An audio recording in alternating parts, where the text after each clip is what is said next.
అయినా ఇప్పుడేం మీటింగ్ రా చెప్పకుండా నువ్వు వచ్చేస్తుందిరా. ఏది ముందు చెప్తావు. హాయ్ హాయ్ హాయ్ బాగున్నారా? హాయ్. ముందు చెప్తే మంచి డ్రెస్ ఏం వేసుకొచ్చావు కదా దరిద్రుడా. ఇంకేంటి మరి? ఏంట్రా నువ్వు? ఏంటి సిగ్గుపడతావు? చూసి మాట్లాడు.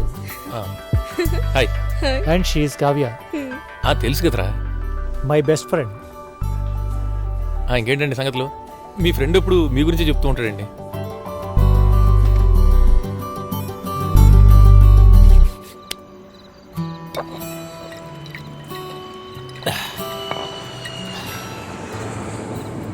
ఈ ప్రపంచంలో నాకు నువ్వు తప్ప ఇంకెవరు లేరురా. రేయ్, అందుకే నేను నీతో మందు తాగాను. తాగితే ఎమోషనల్ అయిపోతావు. ఎమోషన్ కాదురా, నాకు నువ్వు పక్కనుంటే చాలా హ్యాపీగా ఉంటుందిరా. నేను ఒంటరి వాడిన ఫీలింగే నాకు ఎప్పుడు ఉండదురా.